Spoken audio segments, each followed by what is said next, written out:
2026년 3월 25일 한국은행이 공개한 어느 지표가 음악 남몰래 이목을 끌었습니다. 소비자 심리 지수가 불과 한 달 새 5.1포인트나 떨어졌습니다. 음악 비상계엄령이 선포되었던 2024년 12월 이후 음악 무려 1년 3개월 만에 최대 하락폭을 기록했습니다. 같은 달 음악 집값 상승에 대한 기대 심리를 나타내는 지수는 기준치 100 아래로 내려앉았습니다. 이는 2025년 2월 이래 13개월 음악 만에 처음 목격된 현상이었습니다. 이 지표가 100 미만을 기록했다는 것은 집값이 오르리라 기대하는 이들보다 하락을 점치는 이들이 더 음악 많아졌음을 의미합니다. 요약하자면 자산 시장에 대한 투자 심리가 꺾이기 시작했다는 방증입니다. 표면적인 수치만 놓고 보면 상황은 명확합니다. 대중의 소비 심리가 빠르게 위축되고 있다는 뚜렷한 신호인 것이죠. 그러나 정확히 그 무렵 기이한 현상들이 동시에 벌어지고 있었습니다. 프리미엄 편의점 디저트들은 선보이자마자 동나는가 하면 뷰티 매장 앞은 긴 대기줄로 북적였고 일부 특정 업종에서는 오히려 매출이 증가하는 추세를 보였기 때문입니다. 이처럼 상반된 두 현상이 어떻게 동시에 공존할 수 있었을까요? 소비 심리가 침체된다고 하지만 특정 제품들은 연일 품절 사태를 빚고 있습니다. 아니, 어쩌면 더 섬뜩한 질문은 이겁니다. 혹시 이 현상들이 그저 동시에 발생하는 것이 아니라 사실은 하나의 이유로 인해 촉발되는 것은 아닐까요? 경제 상황이 악화될수록 오히려 작은 사치가 증가하는 현상인 것은 아닐까요? 경제학에서는 립스틱 효과라는 용어를 사용합니다. 언뜻 들으면 생소할 수 있는 명칭이지만 그 개념 자체는 매우 직관적입니다. 경기가 침체되면 사람들은 주택 구매나 해외여행, 값비싼 외식 등 큰 지출을 망설이게 됩니다.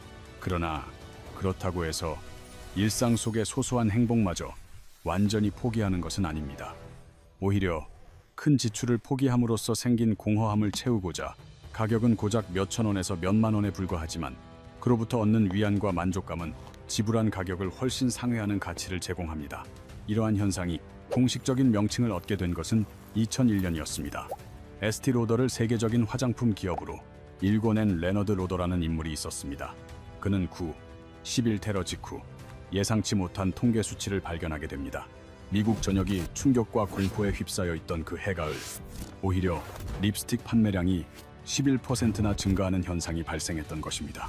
세상이 무너져 내리는 듯한 시기에 역설적으로 화장품 매장 앞에는 인파가 몰렸다는 이야기입니다.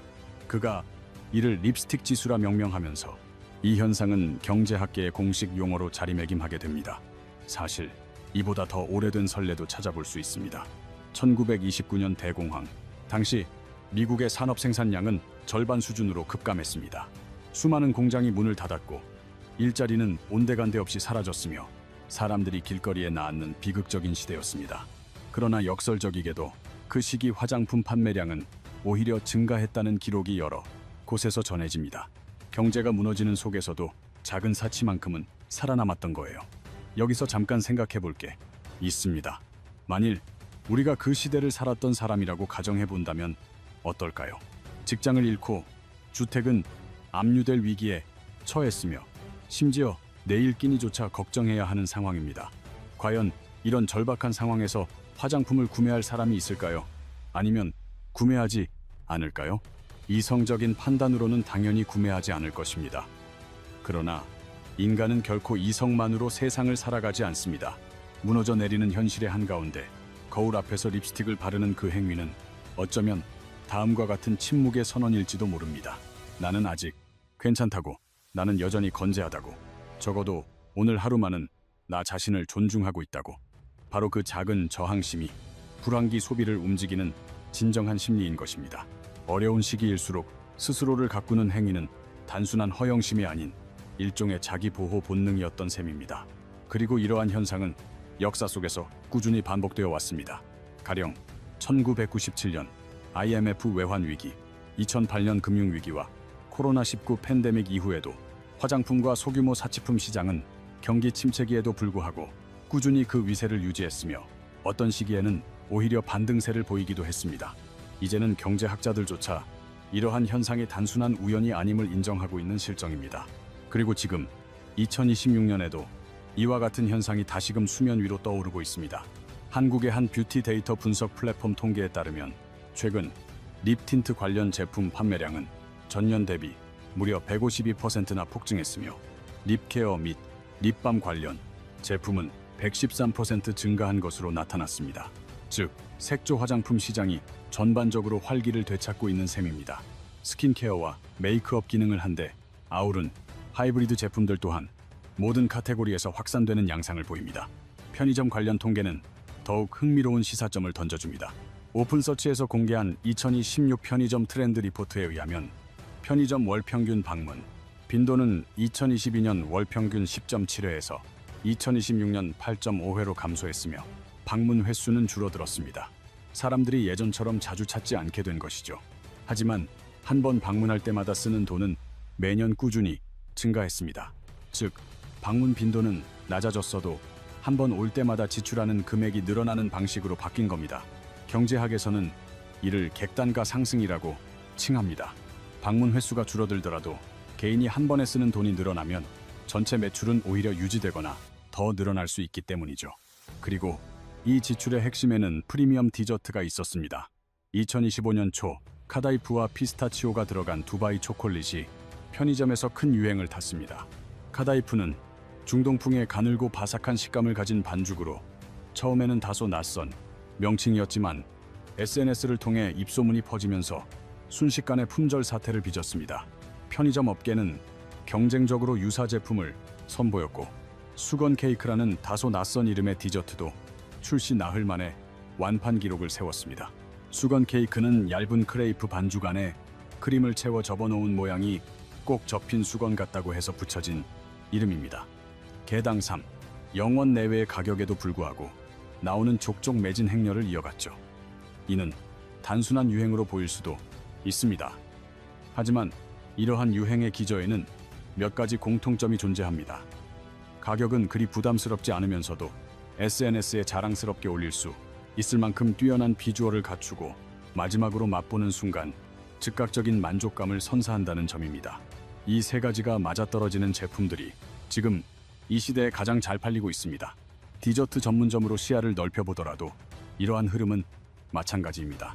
KB 국민카드 자료를 살펴보면 최근 4년간 디저트 전문점의 매출은 무려 47%나 증가했습니다. 한 끼 식사 비용과 맞먹거나 그보다 더 높은 평균 가격에도 불구하고 줄을 서서 구매하는 문화가 확고히 자리 잡았기 때문입니다. 디저트 오마카세에는 20대 소비자들이 몰려들고 주말에는 고급 베이커리 앞에서 2시간씩 대기하는 것이 당연시되는 상황입니다. 오마카세는 본래 일본 요리, 용어로 주방장이 직접 그날의 메뉴를 정해주는 코스 형식을 뜻합니다. 이제는 이 개념이 디저트에도 적용되기 시작한 겁니다. 내 집 마련의 꿈은 멀어졌어도 디저트 코스를 경험하는 즐거움만은 놓치지 않겠다는 심리가 엿보이는 부분입니다. 이쯤 되면 이 현상을 단순히 음식, 취향의 변화로만 해석하기는 어렵습니다. 한 가지 흥미로운 비교를 시도해볼까 합니다. 일본이 잃어버린 30년을 겪던 1990년대 일본에서도 비슷한 현상이 나타났습니다. 대기업들이 잇따라 무너지고 집값이 급락하자 일본 사람들은 주택 구입보다는 소소한 행복에서 위안을 찾기 시작했습니다. 백앤숍이 폭발적으로 성장하고 편의점 도시락은 고급화되며 소규모 디저트 문화가 확고히 자리 잡았습니다. 그리고 이 문화는 30년이 지난 지금도 일본 소비 문화의 근간으로 여전히 남아 있습니다. 한국 역시 그 길을 걷고 있는 것은 아닌지 조심스럽게 고민해 볼 수 있는 지점입니다. 물론 한국은 일본과는 다릅니다. 경제 구조, 인구 구성, 그리고 정책 환경까지 여러 면에서 차이가 존재하죠. 하지만 소비 심리가 작동하는 방식, 즉 큰 꿈이 좌절되었을 때 사람들이 작은 것에서 위안을 찾는 심리적 패턴만큼은 놀랍도록 닮아 있는 듯합니다. 여기서 한 가지 본질적인 질문을 던져봅니다. 왜 하필 지금 이런 현상이 나타날까요? 주택 구매가 매우 어려워졌습니다. 대출 문턱은 높아지고 금리는 여전히 고공행진이며 정부의 부동산 규제는 한층 강화되고 있습니다. 집값이 더 오를 것이라는 기대감 자체가 사라지고 있는 상황입니다. KDI 한국개발연구원 자료에 따르면 2025년 한국 경제 성장률은 1%에 머물렀고 건설 투자는 큰 폭으로 위축되었습니다. 2026년에는 다소 나아질 것이라는 전망도 있지만 내수 소비 회복세가 여전히 미약할 것이라는 분석 또한 동시에 나오고 있습니다. 여기서 핵심적인 구조를 짚어봐야 합니다. 한국인에게 집을 구매하는 행위는 단순한 소비가 아닙니다. 미래에 대한 투자이자 노후 대비이며 나아가 사회적 성공의 척도이기도 했습니다. 그런데 이제 그 기준 자체가 무너지고 있습니다. 아무리 열심히 돈을 모아도 치솟는 집값을 따라잡을 수 없다는 체념이 30대와 40대 사이에서 조용히 번지고 있습니다. 내 집 마련이라는 큰 꿈이 멀어질수록 사람들은 지금 당장 손에 콩 수 있는 작은 행복을 찾게 됩니다. 집은 살 수 없어도 케이크 하나 정도는 충분히 구매할 수 있으니까요. 해외여행은 엄두도 못 내지만 백화점 팝업 디저트는 경험할 수 있고요. 1박 2일 제주도 감성 숙소 정도는 아직 즐길 수 있으니까요. 경제학자들은 이를 대체 소비라고 부릅니다. 이는 큰 욕망이 좌절될 때 그 에너지가 더 작고 즉각적인 만족을 주는 대상으로 흘러 들어간다는 의미입니다. 마치 막힌 강물이 작은 수로를 찾아 흐르듯이 사람들의 소비 욕구는 결코 사라지지 않고 다른 곳으로 흘러가기 마련입니다. 그리고 이 흐름에는 계층과 세대를 막론하고 공통된 패턴이 발견됩니다. 젊은 세대는 소확행, 즉 소소하지만 확실한 행복이라는 표현을 즐겼습니다. 이미 수년 전부터 익숙한 개념이지만 집값 상승과 취업난이 심화될수록 그 소확행의 추구 방향이 점점 더 작고 즉각적인 만족을 주는 쪽으로 바뀌고 있습니다. 느껴집니다. 5년 후 내 집 마련의 꿈보다는 당장 오늘 맛보는 달콤한 케이크의 즐거움이 훨씬 더 현실적으로 다가오기 때문이죠. 그런데 이 현상에 대한 또 다른 불편한 진실이 있습니다. 이것이 꼭 긍정적인 징후만은 아닐 수 있다는 사실입니다. 소소한 지출이 증가하는 것은 오히려 거대한 소비를 포기한 결과로 해석될 여지가 있습니다. 주택이나 자동차, 해외여행 같은 것들을 단념한 이들이 그 빈자리를 몇천 원짜리 간편한 디저트로 메우고 있다면 이는 경제 회복의 청신호라기보다 오히려 경기 침체가 일상적인 현상으로 굳어지고 있다는 방증일 수 있습니다. 좀 더 직설적으로 이야기하자면 이렇습니다. 편의점 디저트 판매가 호조를 보이는 것이 경제가 좋아서가 아니라 오히려 좋지 않기 때문일 수 있다는 겁니다. 바로 이것이 립스틱 효과가 지닌 진짜 무서운 지점입니다. 겉으로 보기에는 소비가 활발한 듯하지만 그 내면의 본질은 완전히 변질된 것이죠. 외부에서 관찰하면 역동적인 모습으로 보이지만 소비 현장일지라도 그 이면에는 원대한 꿈을 포기한 이들의 집단적인 선택이 자리하고 있습니다.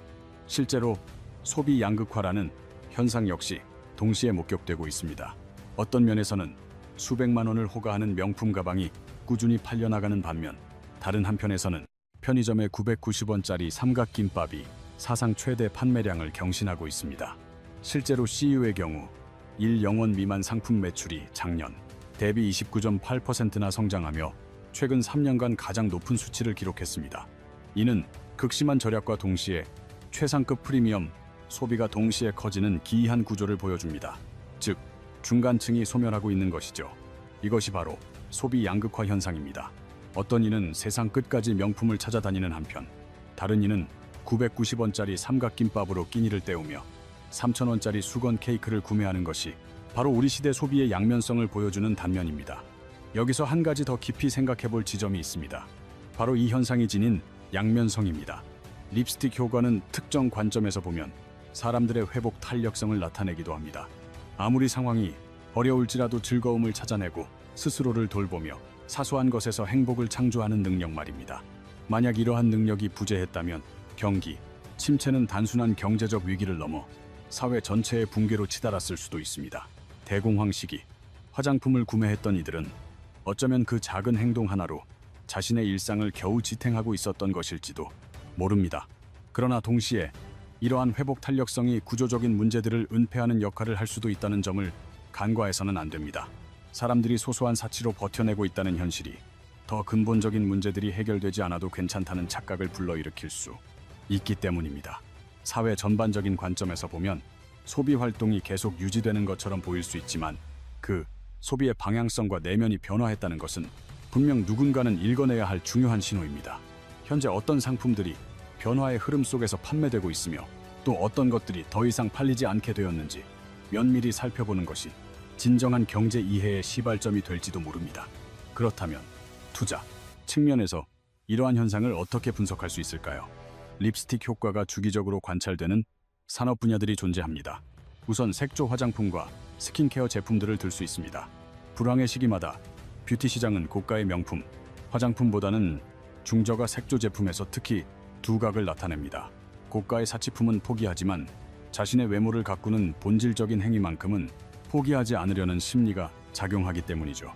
전 세계 립 메이크업 시장은 2025년까지 약 105억 달러, 한화로는 대략 14조 원 규모에 달할 것으로 전망되며 앞으로도 지속적인 성장 흐름을 보일 것이라는 분석이 나오고 있습니다. 특히 한국 화장품 브랜드들은 K-뷰티라는 명칭 아래 세계 시장에서 그 위상을 높여가고 있으며 이는 국내 경기 불황 속에서 중요한 완충 작용을 하고 있는 상황입니다. 뷰티 시장의 본질적인 구조가 불황에도 강한 형태로 진화하고 있다는 의미입니다. 편의점과 소규모 식품업체 역시 빼놓을 수 없습니다. 특히 편의점이 자체적으로 기획한 고급 제품 라인인 프리미엄 PB 상품에서 강점을 보이는 기업들이 주목받고 있습니다. 방문 횟수가 감소하더라도 1인당 구매 단가가 상승하는 구조는 오히려 수익성 면에서 긍정적인 영향을 미칠 수 있기 때문입니다.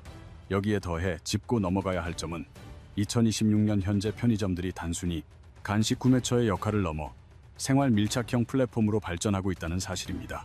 생활용품 구매와 편의 서비스 이용 비중이 작년보다 함께 증가하며 소비자들이 편의점을 찾는 목적 자체가 다각화되고 있습니다. 소규모 여행과 국내 특색 있는 숙박시설 역시 주목할 만한 분야입니다. 해외 장거리 여행에 대한 부담은 커졌지만 당일치기 여행이나 국내의 고급 숙소에 대한 수요는 오히려 증가하는 추세를 보입니다. 한 번에 거액을 지출하는 여행보다는 짧으면서도 강렬한 경험을 저렴한 비용으로 추구하려는 경향이 나타나는 것이죠. 다만 이 립스틱 효과의 수혜를 입는 업종이 되기 위해서는 두 가지 핵심 조건을 동시에 충족해야 합니다. 첫째, 가격대가 소비자가 즉흥적으로 구매를 결정할 수 있는 수준이어야 하며, 둘째, 소비하는 그 순간에 즉각적인 만족감이나 보상이 느껴져야 합니다. 예를 들어 케이크를 맛보는 순간, 립스틱을 바르는 순간처럼요. 예쁜 숙소를 카메라에 담는 그 순간처럼 말이죠. 이 두 가지 요건 중 어느 하나라도 충족되지 못하면 불황기에는 오히려 사람들에게 외면당하는 상품이 될 뿐입니다. 반대로 만약 이 두 요소를 모두 갖춘 상품이라면 경기가 어려워질수록 아이러니하게도 더 많은 선택을 받게 됩니다. 이쯤에서 재미있는 사고 실험을 하나 해보겠습니다. 지금 당신에게 5만 원이 있다고 상상해보세요. 어차피 집을 살 수 있는 돈은 아닙니다. 그렇다면 이 5만 원을 어디에 쓰고 싶으신가요? 아마 대부분의 사람들은 이렇게 생각할 것입니다. 어차피 아무리 모아봐야 집 한 채 마련하기 어려운 돈인데 차라리 오늘 하루만이라도 나 자신을 위해 쓰는 편이 낫지 않을까 하는 생각 말입니다. 이런 마음이 드는 바로 그 순간 당신은 이미 립스틱 효과의 한가운데 서게 된 것입니다. 경제학자들은 이러한 선택을 결코 비합리적이라고 보지 않습니다. 오히려 현재의 불확실성이 커질수록 눈앞의 즉각적인 만족에 더 큰 의미와 가치를 부여하는 것이라고 해석합니다. 이는 지극히 인간적인 본능이자 반응이라고 분석합니다. 미래가 불투명해질수록 현재에 더 집중하게 된다는 이야기죠. 그런데 문제는 이런 개개인의 선택들이 한데 모여 집단적인 현상이 될 때 발생합니다. 수천만 명이 같은 마음으로 이 선택을 한다면 립스틱이 불티나게 팔리고 편의점, 디저트가 연일 완판되는 현상으로 나타나는 것이죠. 그리고 바로 그것이 우리가 오늘날 목격하는 현실의 한 단면입니다. 소비가 활성화되고 있다고 마냥 기뻐해야 할 일인지 아니면 이 현상 이면에 도사린 집단적인 포기를 읽어내야 할지는 각자의 몫입니다. 결정해야 할 문제일 겁니다. 이와 관련하여 한 가지 더 불편한 진실을 말씀드리겠습니다. 립스틱 효과는 특정 조건 아래에서 훨씬 더 강력하게 발현됩니다. 그 조건은 바로 경기 침체가 단기적인 현상에 그치지 않고 장기화될 때입니다. 잠시 겪는 어려움은 충분히 감내할 수 있습니다. 이번 달만 버티면 상황이 나아지리라는 희망이 있다면 사람들은 소비를 줄이고 지출을 억제하며 허리띠를 졸라맬 것입니다. 그러나 이러한 상황이 1년, 2년, 3년 계속 이어진다면 이야기가 달라집니다. 더 이상 참고 견디는 것이 무의미하다는 사실을 몸소 깨닫게 되는 것이죠. 집값 상승 속도를 월급이 따라잡지 못한다는 것을, 아무리 열심히 모아도 도저히 따라잡을 수 없다는 것을 냉정한 숫자로 확인하게 되는 겁니다. 그 시점부터 소비의 패턴과 방향이 완전히 뒤바뀌는 것이죠. 미래를 위한 저축 대신 지금 당장의 만족을 추구하게 되고 거창한 목표보다는 작지만 확실한 기쁨을 찾게 됩니다. 이러한 전환이 한 세대에 걸쳐 광범위하게 이루어진다면 립스틱 효과는 단순한 일시적 현상을 넘어 하나의 강력한 소비 문화로 확고히 자리매김하게 됩니다. 어쩌면 지금 우리가 목도하는 것이 바로 그 전환점일지도 모릅니다. 어떤 이들은 이 현상을 보며 안도감을 느낄 수도 있을 겁니다. 경기가 어렵더라도 사람들이 이렇게 살아가고 있으니 괜찮다고 말이죠. 반대로 어떤 이들은 이 현상 자체를 심각한 경고, 신호로 읽어낼 것입니다. 현재 시장에서 케이크와 립스틱이 활발히 팔린다는 것은 곧 우리가 더 이상 집이나 미래를 꿈꾸며 투자하지 않고 있다는 뜻으로 해석될 수도 있기 때문입니다. 어느 시각이 옳다고 단정할 수는 없습니다. 다만 한 가지 분명한 사실은 이 현상이 결코 단순한 일회성 유행이 아니라 우리 시대 소비 심리가 근본적으로 변화하고 있다는 강력한 신호라는 점입니다. 경기가 침체될수록 사람들은 작은 사치에 몰두합니다. 만약 이 가설이 맞다면 지금 편의점 디저트 앞에서 줄을 선 사람들은 경제학적으로 완벽하게 합리적인 소비 행위를 하고 있는 셈입니다. 그리고 그 광경은 우리에게 현재 사회가 얼마나 어려운 상황에 처해 있는지를 여실히 보여주는 것이기도 합니다. 1930년대 미국 대공황 시기, 경제가 최악의 상황이었음에도 불구하고 화장품 판매량이 오히려 급증했던 때를 기억하십니까? 그때를 보고 기회를 잡은 이들이 있었습니다. 한편 그 현상을 통해 냉혹한 현실을 정확히 읽어낸 사람들도 존재했습니다. 이처럼 같은 현상을 목격하고도 어떤 질문을 던지느냐에 따라 완전히 상반된 결론에 도달할 수 있었던 것입니다. 지금 이 영상을 시청하고 계신 여러분께도 같은 질문을 던져봅니다. 오늘날 시장에서 가장 많이 팔리는 것은 무엇이며 과연 그것이 함의하는 바는 무엇일까요? 작은 사치가 소비되는 시대, 우리는 그 현상 속에서 새로운 기회를 발견할 수도 있고 동시에 심각한 경고를 읽어낼 수도 있습니다. 그 최종적인 선택은 여러분 각자의 몫입니다. 어떤 경제 지표도 사람들의 복잡한 마음을 온전히 수치로 표현해낼 수는 없을 겁니다. 소비자 심리 지수는 대개 기대감과 미래 전망을 측정하지만 그 이면에 숨겨진 포기의 깊이나 작은 위안이 주는 가치는 결코 수치화되지 못합니다. 따라서 데이터를 해석할 때에는 항상 그 숫자 뒤에 가려진 사람들의 이야기를 함께 상상하며 읽어내야 합니다. 집 대신 케이크를 선택하는 이들을 무조건 탓할 수만은 없는 노릇입니다. 오히려 그 선택 뒤에 감춰진 포기의 의미를 우리 사회가 좀 더 진지하게 들여다보고 성찰해야 하지 않을까요? 오늘도 영상을 시청해 주셔서 진심으로 감사드립니다. 구독과 좋아요는 다음 영상 제작에 큰 격려와 힘이 됩니다. 여러분은 혹시 요즘 어떤 작은 사치를 누리고 계신가요? 불황의 시기에도 끝까지 포기할 수 없는 것들, 오히려 더 소중하게 여기고 챙기게 되는 것들이 있다면 댓글로 나누어 주시면 정말 감사하겠습니다. 여러분의 진솔한 소비 이야기는 다음 영상의 귀한 소재가 될 수도